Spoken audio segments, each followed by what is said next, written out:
Hello friends, तो आज हम करने वाले हैं हमारे यूनिट 1 ऑफ फिज़िक्स इलेक्ट्रोस्टैटिक्स का एक और derivation. Very very very important, दोनों ही बहुत इम्पॉर्टेंट है। एक इक्वेटोरियल लाइन वाली और एक एक्सियल लाइन वाली, है ना। दोनों ही बहुत बार पूछी गई है, तो इसको भी बहुत इम्पॉर्टेंट मार्क कर लेना, मत छोड़ के जाना। थोड़ी सी कॉम्प्लिकेटेड होती है, पर 2-3 बार प्रैक्टिस कर लो तो आराम से आ जाती है। देखो अब क्या है। सबसे पहले लिखा है कि derivation of electric field at a point on equatorial line of dipole. Equatorial line सबसे पहले डाइपोल बनाते हैं एक, है ना। तो let's suppose this is our minus Q charge and let's suppose this is our plus Q charge. इसको दे देते हैं नाम ए पॉइंट, इसको बोल देते हैं बी पॉइंट। यहाँ से एक पास की, ठीक है। हमें पता है कि सेपरेटेड बाय द डिस्टेंस हमने क्या लेना है, 2a हमेशा। तो ये टोटल डिस्टेंस क्या होगा, 2a। अब देखो, बट हम कभी भी मेजर करते हैं किसी भी पॉइंट से डाइपोल का डिस्टेंस, तो हम उस डाइपोल का हमेशा सेंटर लेते हैं, है ना। सेंटर पे ये वाला हो गया a और ये हो गया a। अब उसने बोला इक्वेटोरियल लाइन। इक्वेटोरियल लाइन वो होती है जो डाइपोल के परपेंडिकुलर हो, ठीक है। और एक्सियल लाइन वो होती है जो डाइपोल के 180 हो, यानी कि उसी के लाइन को आगे कंटिन्यू कर दो तो वो एक एक्सियल पॉइंट होगा, ठीक है। अब देखो, यहाँ से हम एक एक्सियल लाइन ड्रॉ कर लेंगे, कर ली, ठीक है। अब यहाँ से हमें पता है डिस्टेंस, मान लो ये पॉइंट हमने माना P पॉइंट लिया हमने, और हमें पता है इनके डिस्टेंस हम रख लेंगे, सपोज कर लेते हैं R है इनका डिस्टेंस, ठीक है। इसके बीच का डिस्टेंस A यहाँ का डिस्टेंस है, A यहाँ का डिस्टेंस है। अब इन लाइन को ज्वाइन कर लेते हैं, है ना। कर लिया तो हमें पता लग रहा है ये एक राइट एंगल ट्राइंगल्स बन रहे हैं, है ना, क्योंकि ये इसके परपेंडिकुलर है तो राइट एंगल ट्राइंगल बना। चलो स्टार्ट करते हैं। सबसे पहले हम निकालेंगे electric field eight point A. तो हम निकालेंगे E A। अच्छा, उससे पहले हम कोई बातें लिख लेते हैं कि हम सपोज करते हैं कि let A B a dipole और P पॉइंट हमारा क्या है, उसमें एक इक्वेटोरियल लाइन पे एक पॉइंट है ना। तो हम बोल देते हैं कि let A B a dipole, है ना, and P is a point on equatorial line, ठीक है। ये बात तो अब होगी। अब देखो, अब थोड़ी सी समझने वाली बात है।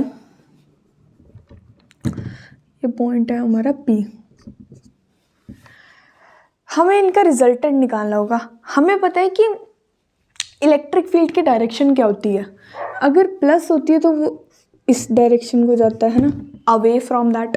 माइनस होती है तो वो इस डायरेक्शन को जाएगा, है ना। अब देखने वाली बात क्या है, ये हो गया हमारा EB, है ना, और ये हो गया हमारा EA। अब इसका रिजल्टेंट वेक्टर कहाँ को होगा, समवेयर हेयर। तो यहाँ पे आएगा हमारा रिजल्टेंट वेक्टर। तो हम लिख सकते हैं resultant of electric field is given by resultant of electric field is given by, क्या हुआ, E is equals to EA plus EB, है ना, यही हुआ। तो चलो अब आगे देखते हैं। सबसे पहले हमें फाइंड करना होगा EA को फाइंड करते हैं। EA, देखो A पे चार्ज क्या है, Q रखा, और वही हमारा 4πε0। अब हमें डिस्टेंस निकालना है, कितना है ना। तो डिस्टेंस हमें पता लग रहा है, डिस्टेंस ये वाली लाइन होगी इन दोनों पॉइंट के बीच में, है ना। ऐसा तो नहीं कि यहाँ से घूम के यहाँ का डिस्टेंस लेंगे, नहीं, डिस्टेंस ये वाली लाइन हुई इसके बीच में। तो अब इसका डिस्टेंस कैसे निकाल सकते हैं, पाइथागोरस थ्योरम से। हमें पता है कि ये A है, हमें पता है ये R है, तो ई और इस पॉइंट को हमने सपोज किया ना पी, तो हम ए पी को क्या बोल सकते हैं, ए पी का डिस्टेंस क्या हुआ, root A square plus R square, है ना। उसी तरह से इसका डिस्टेंस बी और पी का डिस्टेंस क्या हो जाएगा, पाइथागोरस थ्योरम से परपेंडिकुलर का square plus A square plus base का स्क्वायर का रूट, तो ये उसकी वैल्यू होगी। यानी कि दोनों का वो क्या है, डिस्टेंस क्या आया, ए प्लस आर का होल स्क्वायर, रूट और उसका स्क्वायर, है ना।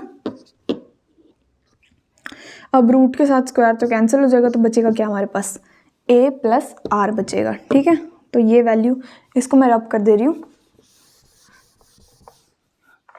डिस्टेंस आपने खुद यहाँ पे लिख देना है कि क्या हुआ, A square plus R square, और इधर क्या हुआ, A square plus R square. ठीक है, तो यहाँ का डिस्टेंस क्या हुआ, Q is equals to 4 pi epsilon naught A plus R का होल स्क्वायर। ठीक है, ये हुआ हमारे पास। उसी तरह अगर हम ई बी निकालें तो क्या हो जाएगा, Q upon 4 pi epsilon not, और डिस्टेंस यहाँ का भी सेम होगा क्योंकि यहाँ की वैल्यू भी ए है, यहाँ की वैल्यू भी आर है, तो पुट कर दो A square plus R square का रूट का स्क्वायर, तो स्क्वायर से रूट कैंसिल, और ये क्या हो जाएगा, Q upon 4 pi epsilon naught A square plus R square. आप 1/4 पाई एप्सिलॉन नॉट को K से भी लिख सकते हो, बट थोड़ा ऐसा लिख दोगे तो बाहर लगेगा, वैसे कोई इशू नहीं है, आप K भी लिख सकते हो, सिंपल हो जाएगा, है ना, काफ़ी। तो देखो हमारे पास ई ए की वैल्यू भी आ गई और ई बी की वैल्यू भी आ गई। अब हम यहाँ पर triangle law of vector addition लगा सकते हैं, तो लगा देते हैं। देखो, according to triangle law of vector addition हमें क्या दिख रहा है, ई ए बी, ई हमारी की डायरेक्शन ये है, मैं लिख देती हूँ पहले, E A B is equals to E A P is equals to E B upon B P.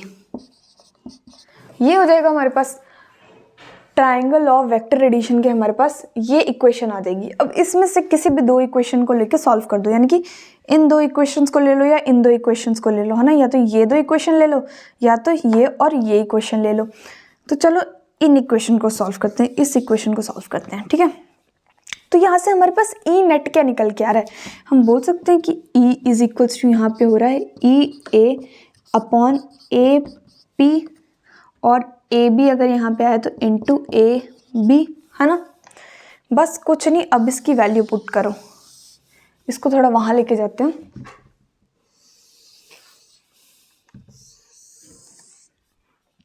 क्या वैल्यू आई हमारे पास, E is equals to E A upon A P into A B from this equation, है ना। बस अब value रखो और आंसर लो अपना। ठीक है, E is equals to E ए क्या है हमारे पास, हमने अभी फाइंड आउट किया, है ना, क्या आया, Q upon 4 pi epsilon naught A square plus R square, है ना। ये हमारे पास E हो गया। डिवाइड में हमारे पास ए पी भी है, ए पी देखते हैं क्या है हमारे पास, ए पी की वैल्यू क्या थी हमारे पास, ए स्क्वायर प्लस आर स्क्वायर का होल रूट, तो कर दो यहाँ पे ए स्क्वायर प्लस आर स्क्वायर का होल रूट, यहाँ पे हमारे पास ए पी की वैल्यू होगी। अब ए बी की वैल्यू क्या हुई, ए बी की वैल्यू देखो, ए हमारे पास ये है और बी हमारे पास ये है, तो क्या थी यहाँ की वैल्यू, टोटल डिस्टेंस की क्या वैल्यू थी, 2a थी, तो बस लिख दो यहाँ पे भी 2a इंटू 2a, है ना, हो गया। अब बस कुछ नहीं, इसको सिंप्लीफाई करो। देखो अगर हम इसको सिंपली लिखें तो ए स्क्वायर प्लस आर स्क्वायर के रूट को हम ऐसे भी लिख सकते हैं कि पावर 1/2, है ना। और इसकी पावर क्या है 1। तो जब हम इसको ऐड करेंगे, क्योंकि दोनों की नीचे वैल्यू तो सेम ही है, तो इसके हम पावर को ऐड कर सकते हैं। तो ऐड करके क्या बन जाएगा, a square plus r square की पावर 3/2। ठीक है, और हमें पता है 2aq क्या होता है हमारे पास, डायपोल मोमेंट। डायपोल मोमेंट क्या होता है, 2aq is equals to p, है ना। तो लिख दो, यानी कि 2 है, यहाँ पे आपने छोटा सा साइड में लिख देना है कि 2aq is equals to p, और यहाँ पे डाल दो सीधा वैल्यू p। यहाँ पे क्या हो गया हमारे पास 4πε0। यही आ गई हमारी value of electric field at a point of equatorial line, है ना। अब अगली चीज़ क्या है कि अगर बोले कि इन डाइपोल के बीच का डिस्टेंस बहुत ही ज़्यादा स्मॉल है, तो हम ए को निगलेक्ट कर सकते हैं, जो हमारे पास आंसर आया है ना।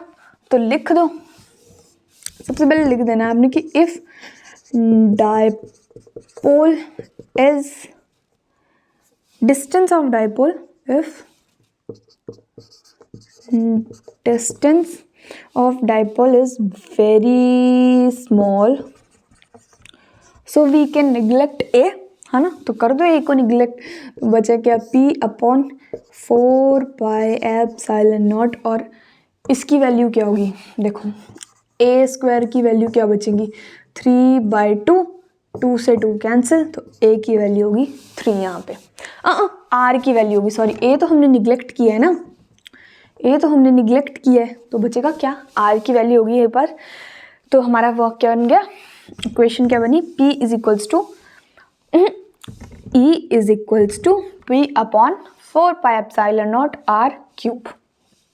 ठीक है, तो एक बार फिर से इसको जल्दी से रिवाइज कर लेते हैं। सबसे पहले हमने क्या किया, डायपोल बोला, +q -q बनाया, इक्वेटोरियल एक पॉइंट लिया P, और वहाँ से इन दोनों पॉइंट्स को अटैच कर दिया, है ना। उसके बाद हमने क्या बोला कि हमें इलेक्ट्रिक फील्ड की वो पता है डायरेक्शंस, प्लस है तो अपोजिट में जाएगी, माइनस है तो इनवर्ट जाएगी, है ना। और इसका रिजल्टेंट क्या है E, तो हम सीधा सीधा बोल सकते हैं कि E is equals to EA plus EB बोल सकते हैं, है ना। उसके बाद हमने EA की वैल्यू निकाली, EA क्या हुआ हमारे पास, ये, है ना। डिस्टेंस इनके बीच का कैसे निकाला हमने, पाइथागोरस थ्योरम की हेल्प से। EB की वैल्यू निकाली, हमारे पास ये आया, है ना। उसके बाद बोला कि according to the triangle law of vector addition, तो हमने ये सब किया उसके लिए, है ना। जहाँ पे वैल्यू आई हमारे पास ये, और बस उसको पुट ऑन किया, उसकी हर एक वैल्यू, EA की वैल्यू यहाँ से उठाई, AP हमें पता था क्या है, AP √a² प्लस r², वो पुट किया। AB हमें पता था क्या है 2 है, हमने 2a पुट किया। 2aq क्या होता है, डाइपोल मोमेंट, P पुट किया उसकी जगह, और ये हमारे पास इक्वेशन आ गई, फाइनल इक्वेशन। वहीं अगर हम बात करें कि अगर हमारा A बहुत स्मॉल है, डाइपोल मोमेंट के बीच का डिस्टेंस बहुत ही ज़्यादा स्मॉल है, तो हम उसकी जगह उसको निगलेक्ट कर सकते हैं, जिसकी वजह से हमारी पास वैल्यू आई ये। So this was all about electric field at a point of equatorial point of dipole. So I hope you like the video. Thank you so much.